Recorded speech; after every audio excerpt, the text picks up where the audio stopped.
ಗದಗ ಜಿಲ್ಲೆಯ ಮುಂಡರಗಿ ಪಟ್ಟಣದ ಪುರಸಭೆಯ ಗಾಂಧಿ ಭವನದಲ್ಲಿ ಗಣೇಶ ಹಾಗೂ ಈದ್ ಮಿಲಾದ್ ಹಬ್ಬದ ಹಿನ್ನೆಲೆ ಶಾಂತಿ ಸಭೆ ನಡೆಸಲಾಯಿತು. ಶಾಂತಿ ಸಭೆಯ ಅಧ್ಯಕ್ಷತೆಯನ್ನು ಜಿಲ್ಲಾ ಪೊಲೀಸ್ ವರಿಷ್ಠಾಧಿಕಾರಿ ಬಿಎಸ್ ನೇಮಗೌಡ ವಹಿಸಿದ್ದರು.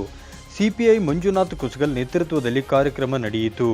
ಮುಖ್ಯ ಅತಿಥಿಗಳಾಗಿ ತಹಸೀಲ್ದಾರ್ ಯರಿಸ್ವಾಮಿ ಪಿಎಸ್, ಪುರಸಭೆಯ ಅಧಿಕಾರಿ, ತಾಲೂಕಾ ಪಂಚಾಯತ್ ಕಾರ್ಯನಿರ್ವಾಹಕ ಅಧಿಕಾರಿ ವಿಶ್ವನಾಥ್ ಹೊಸಮನಿ, ಪುರಸಭೆಯ ಉಪಾಧ್ಯಕ್ಷ ನಾಗೇಶ್ ಹುಬ್ಬಳ್ಳಿ ಹಾಗೂ ಪುರಸಭೆ ಸದಸ್ಯರು, ದಲಿತ ಸಂಘರ್ಷ ಸಮಿತಿ ಅಂಬೇಡ್ಕರ್ ವಾದ ಸಂಚಾಲಕ ಎಚ್.ಡಿ. ಪೂಜಾರ್ ಸೇರಿದಂತೆ ಅನೇಕರು ಕಾರ್ಯಕ್ರಮದಲ್ಲಿ ಭಾಗವಹಿಸಿದ್ದರು.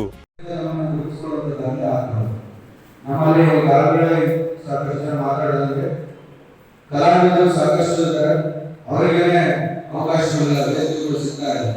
ಸೊ ನಾವು ಸೆಲೆಬ್ರೇಷನ್ ಮಾಡುವಂತ ಗಣೇಶ ಚತುರ್ಥಿ ಅಲ್ಲಿ ನಮ್ಮದೇ ಆದಂತ ಸ್ಥಳೀಯ ಕಲಾವಿದರಿದ್ದಾರೆ, ಕಲಾವಿದರಿದ್ದಾರೆ.